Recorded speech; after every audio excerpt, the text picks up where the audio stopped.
Everyone, आप सभी का मोस्ट वेलकम आपके इस ऑनलाइन प्लेटफॉर्म यानी कि टेक्स्ट बुक पर। और आज इस वाली वीडियो के थ्रू हम लोग बात करने वाले हैं आपका जो बिहार सीजीएल 4 वाले एग्जाम है। यहाँ पे 2022 आपको दिख रहा होगा, इसको 25 कर लेना है ना, कि जो आपका सीजीएल 4 वाला एग्जाम है उसको लेकर के मैं क्लास में भी देखती हूँ, इतने सारे बच्चे पूछते हैं मैम इसमें टीयर 1 होगा, टीयर 2 होगा, किस तरीके से एग्जाम रहेगा, पैटर्न क्या रहेगा, सेफ स्कोर क्या रहेगा।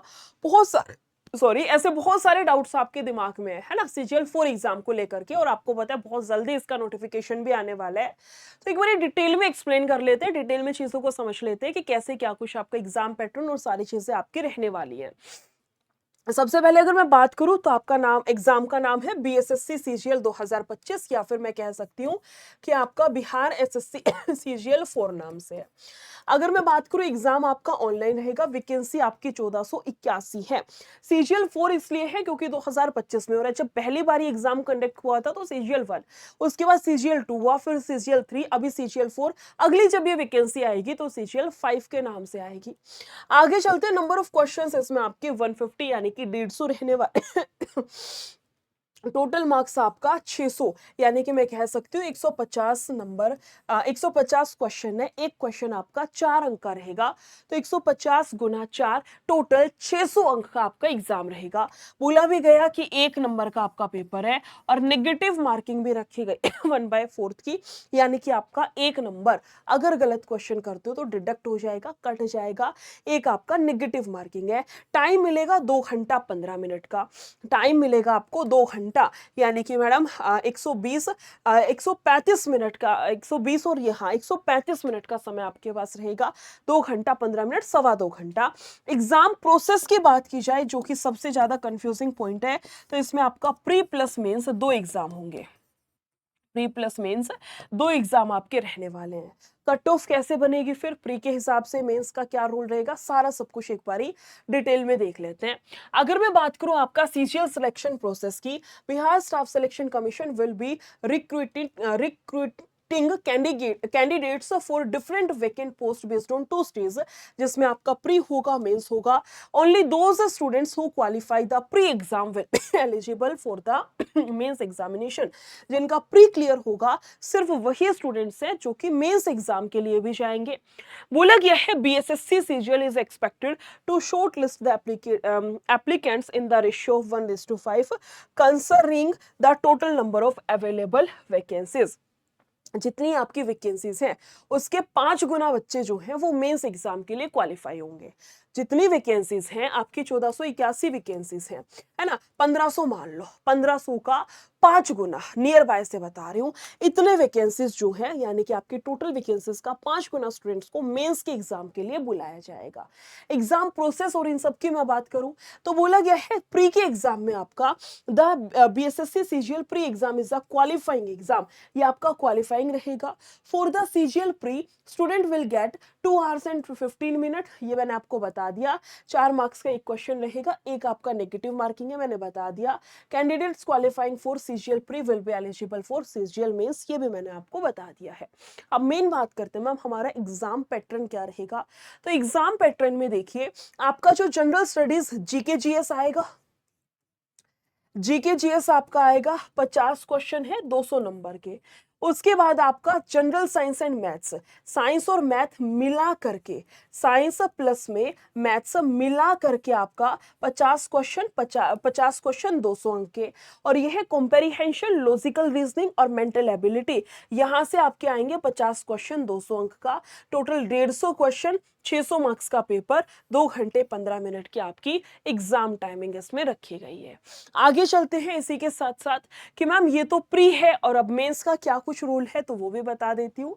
अगर मैं बात करूँ आपका मेंस वाले एग्जाम की, तो मेंस में आपका पेपर 1 जो है वो हिंदी लैंग्वेज का रहेगा, जिसके 100 क्वेश्चन और 400 अंक का, इसके लिए 2 घंटे 15 मिनट का टाइम दिया जाएगा। पेपर जो दूसरा होगा उसमें section A general studies, section B में मैथ और साइंस, सेक्शन सी में रीजनिंग एबिलिटी, 50 50 50 क्वेश्चन, ये आपका अलग से 600 का रहेगा। समझ आया? पहले प्री होगा, अब प्री जिनका क्वालिफाइड हुआ है वो जाएंगे मेंस के लिए। अब मेंस में क्या रहेगा, पेपर 1 और पेपर 2 रहेगा। पेपर 1 किसका होगा, पेपर 1 आपका हिंदी लैंग्वेज का, जहां से 100 क्वेश्चन आएंगे 400 मार्क्स के, और इसके लिए आपको 2.25 घंटे का समय होगा। पेपर जो 2 है उसमें आपके तीनों सब्जेक्ट आएंगे, मैथ प्लस साइंस, रीजनिंग और आपका जनरल स्टडीज यानी कि जीके जीएस का पोर्शन। टोटल सबसे 50 50 50 150 क्वेश्चन, और आपका टोटल 600 का ये रहेगा। इसके लिए भी आपको 1.25 घंटे का समय मिलेगा। मेरे ख्याल से सबसे बड़ा कंफ्यूजिंग पॉइंट आपका यही था एग्जाम पैटर्न को लेकर के, वो मेरे ख्याल से आप सभी का क्लियर हो गया होगा। अब बात आती है कि मैम कितना क्या कुछ सेफ स्कोर रहेगा, कितना हमें तैयारी करनी चाहिए कि हमारा एटलीस्ट प्री क्लियर हो जाए, है ना, कितना क्या कुछ हम लोग अपना एक टारगेटेड स्कोर लेकर के चले कि हाँ इतना बन रहा है तो हम लोग सेफ जोन में है। उसको हम लोग लास्ट ईयर से एक बारी कनेक्ट करते हैं, पिछले साल क्या कुछ रहा था। पिछले साल का मतलब जब सीजीएल 3 आपका हुआ था, बोला बिहार एसएससी सीजीएल 3 प्रीलिम्स परीक्षा का कट ऑफ अलग अलग श्रेणियों के लिए था। बोला गया अनारक्षित श्रेणी यानी कि जनरल कैटेगरी का 99.61 परसेंटाइल था, जबकि अनारक्षित महिला श्रेणी के लिए 94 फीमेल, अनारक्षित फीमेल के लिए था। जनरल में फीमेल कैंडिडेट्स के लिए जो था वो 94.57 परसेंटाइल था। आर्थिक रूप से कमजोर यानी कि ईडब्ल्यूएस के लिए कट ऑफ था 98.59, कट ऑफ नहीं सॉरी परसेंटाइल था इतना। और ईडब्ल्यूएस महिला, ईडब्ल्यूएस में जो फीमेल कैंडिडेट थी उनके लिए 90.37 परसेंटाइल था।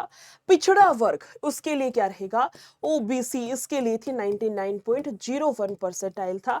ये सारा आपका दिया गया, लिख भी रखा है अलग से, अनारक्षित, अनारक्षित महिला, ईडब्ल्यूएस का दे रखा है, ईडब्ल्यूएस की महिला और पिछड़ा वर्ग, ये सारे के सारे आपके लास्ट ईयर का है। तो लास्ट ईयर जितनी जो कट ऑफ जाती है, चाहे आप किसी भी एग्जाम की बात उठा लो, नेक्स्ट जो एग्जाम होता है उसमें आपकी कट ऑफ इंक्रीज ही होती है।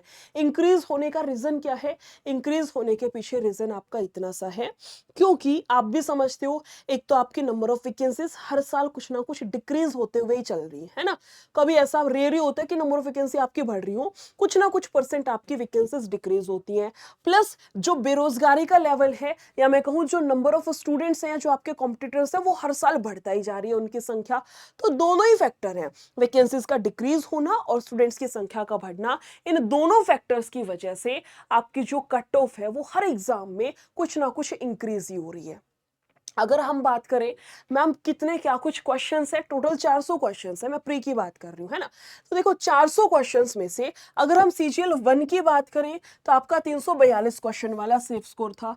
सीजीएल 2 की बात करें, जनरल का लिख रही हूँ मैं, ये जनरल का है, अदर कैटेगरीज वाले 2-2 नंबर अपना कम कर लेना, आपको पता है ओबीसी से 2 कम, ईडब्ल्यूएस एससी उससे 2 कम, इस तरीके से जनरल का मैं बता रही हूँ, एक ओवरव्यू आपको मिल जाएगा।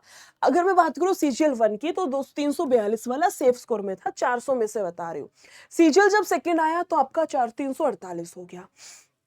लेकिन जो सीजीएल 3 है, सीजीएल 3 जो है, सीजीएल 3 में आपका काफी हद तक ये वाली चीज जो है बढ़ी, आपका 448 कुछ रहा है। तो ये मान के चलना अब की बारी एक सेफ स्कोर होता है, सेफ स्कोर का मतलब अगर इतना अगर आपका आ रहा है तो वेल एंड गुड है, आपका आएगा ही आएगा नाम।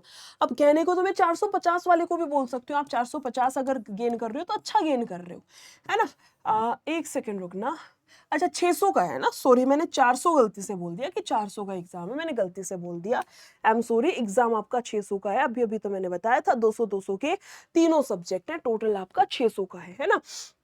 तो करने को तो मैं 450 भी बोल सकती हूँ, 460 भी बोल सकती हूँ, लेकिन सेफ स्कोर होता है कि हाँ इतना आ गया तो अच्छी वाली, मतलब कि हाँ सेफ जोन में है, वो वाली चीज है, किसी भी तरीके से हम डाउन नहीं जा सकते हैं।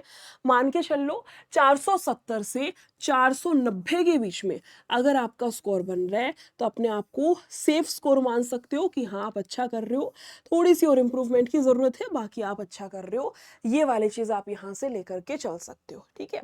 बाकी आपको मैं बता दूं क्या कि आपका जो सीजीएल का, अगर आपको ये है कि मैम आप बेसिक से पढ़ना है मैं आपको मैथ्स कराती हूँ, आप में से बहुत सारे बच्चों को पता होगा, नहीं पता तो मेरे यूट्यूब पे बहुत सारी क्लासेस है, आप लोग देख सकते हैं। तो जो सीजीएल का आपका पेड बैच है वो शुरू हो चुका है, और उसमें बहुत ज्यादा नहीं, 1-2 ही टॉपिक अभी कराए हैं, बहुत ज्यादा सिलेबस अभी नहीं हो पाया है। तो जिस भी बच्चे ने अभी तक बैच में एनरोल नहीं किया है, मैथ्स मैं पढ़ा रही हूँ, आपने देख लिया होगा, बाकी पूरी टीम को आप जानते होंगे, बिल्कुल बेसिक लेवल से चलता है। और मैथ्स की बात जो मैथ्स की क्लास की खासियत है वो ये है कि मैथ्स में सबसे ज्यादा दिक्कत आती है बच्चों को फॉर्मूलाज को लेकर के। हम फॉर्मूलाज को ही उड़ाना सीखते हैं, है ना, कोई कैलकुलेशन नहीं, ऑप्शन की हेल्प से सिखाती हूँ कैसे ऑप्शन में से आंसर ढूंढना है। इस तरीके से जितने जो फॉर्मूलाज है क्लास में याद कराती हूँ, हंसते खेलते सारे फॉर्मूलाज याद हो जाते हैं। जो बच्चे ऑलरेडी एनरोल्ड हैं आप उनसे पूछ के देख लीजिएगा चाहे, ठीक है। किस तरीके से क्या रहेगा, आपका पहले फॉर्मूला कॉन्सेप्ट होता है प्लस आपके एमसीक्यू यानी कि उससे रिलेटेड जो क्वेश्चंस बनते हैं वो कराए जाते हैं। आपको भी पता है टेक्स्ट बुक का कंटेंट और सारी चीजें, चाहो तो किसी स्टूडेंट से भी पूछ सकते हो जो ऑलरेडी पेड बैच में एनरोल है, कि टेक्स्ट बुक का जो कंटेंट है आपको खुद पता है, एज इट इज आपके क्वेश्चंस उठ करके आ जाते हैं। इवन मैथ्स और रीजनिंग में तो बहुत बार ऐसा भी होता है, देखा गया है ऐसा कि आपके डिजिट्स तक सेम मैच हो रखी है। पिछली बहुत सारे एग्जाम है, किस किस का नाम लो, इलाहाबाद हाई कोर्ट का था, यूपी कांस्टेबल का, एज इट इज डिजिट उठ करके सेम मैच कर गई। और बताओ इससे ज्यादा तुम्हें क्या चाहिए, है ना। एक होता है आप जो चीज पढ़ रहे हो, एक मन में रहती है स्टूडेंट के, हमारे भी रहती थी यार, हम जो पढ़ रहे हैं इसमें से पता नहीं आएगा या नहीं आएगा। स्पेशली जीके का, इतना ब्रह्मांड जैसी जीके पढ़ रहे हैं, इसमें से पता नहीं क्वेश्चन फंसेगा या नहीं फंसेगा, है ना। तो सबसे एक बड़ा जो पॉइंट होता है बच्चे के दिमाग में वो यही है। तो उसका सोल्यूशन यही है, जो कंटेंट आपको कराया जा रहा है, एक तो चीजें आप सीख रहे हो, टॉपिक सीख रहे हो, for example profit and loss कर दिया, आपको वो समझ आया, प्लस क्वेश्चन भी आपको इंपॉर्टेंट कराए गए कि आपके वहीं से क्वेश्चन फंस जाएं। इस तरीके से आपका पेड बैच चल रहा है और आपकी 2 दिन की सेल है। आज रात 12 बजे आखिरी, मतलब 12 बजे तक आपकी सेल है, उसके बाद सेल नहीं रहेगी। 799 में आपको सुपर पास लाइव मिल जाएगा। सुपर पास में 300 एग्जाम्स का बैच आपको मिल जाएगा, 300 एग्जाम्स का बैच मिल जाएगा, प्लस जो पास प्रो होता है ना, जहां से आप मॉक टेस्ट लगाते हो, वो आपको फ्री मिलेगा। ठीक है, कैसे एनरोल करना है, क्या कुछ है, 799 प्राइस रहेगा और वैलिडिटी भी डबल मिलेगी अगर मेरा कूपन कोड यूज करोगे तो। मेरा कूपन कोड है NISHA22, इसका यूज कर लेना। मेरा कूपन कोड यूज करोगे तो वैलिडिटी आपकी डबल हो जाएगी। मैं फिर से कह रही हूं, कैसे पहुंचना है बैच पर, या तो इसी वीडियो के डिस्क्रिप्शन बॉक्स में लिंक लगा रखा है, आप उस लिंक से डायरेक्ट पहुंच जाना। अगर लिंक से नहीं पहुंचना तो गूगल के सर्च बार में टेक्स्ट बुक डाल दो, टेक्स्ट बुक डालते ही पहला जो लिंक है इस पे क्लिक करना, ऊपर एग्जाम सुपर कोचिंग ऐसे बहुत सारे ऑप्शन है, सुपर कोचिंग पर जाना। सुपर कोचिंग पर जैसे ही जाओगे, यहां साइड में आपको दिखेगा SSC एग्जाम्स, इस पे क्लिक करना। जैसे ही आप क्लिक करोगे ये आपको दिख जाएगा सुपर पास लाइव, लेकिन ये 849 का दिखेगा, 849 का दिखेगा ना, तो यहां इस पे क्लिक करना। आई थिंक ये नेट नहीं चल रहा है, नेट नहीं चल रहा है, देखो इस पे जैसे ही क्लिक करोगे ना, यहाँ पे आपके पास अप्लाई कूपन का ऑप्शन आएगा, वहां जाके निशा22 डाल देना, या लिंक से भी जा सकते हो। मैं किसी और वीडियो का लिंक खोल के दिखा देती हूँ, जैसे आप, क्योंकि ये रिकॉर्डेड वीडियो है ना, इसमें भी लिंक डलेगा। तो आपको क्या करना है, आपको जब इसका डिस्क्रिप्शन बॉक्स खोलोगे ना, जैसे जैसे जैसे जैसे जैसे यहां मोर पर जाना नीचे, ठीक है, यहां नीचे जाओगे तो ऐसा सेम लिंक होगा, सुपर पास लाइव बाय, इस नाम से लिंक होगा, इस पे क्लिक कर देना। क्लिक करोगे 849 दिखाएगा, आपको अप्लाई कूपन में जाना है और यहां जाके NISHA22 इसका यूज कर लेना, आपका 799 में कन्वर्ट हो जाएगा। फिर भी कोई डाउट हो, दिक्कत हो, समस्या हो तो कनेक्ट कर लेना, या वीडियो सेक्शन में कॉमेंट सेक्शन में पूछ लीजिएगा। बाकी वीडियो अच्छी लगी हो तो शेयर जरूर से जरूर करना, ठीक है। फिर मिलते हैं ऐसी किसी और वीडियो के साथ। Thank you so much, take care, bye.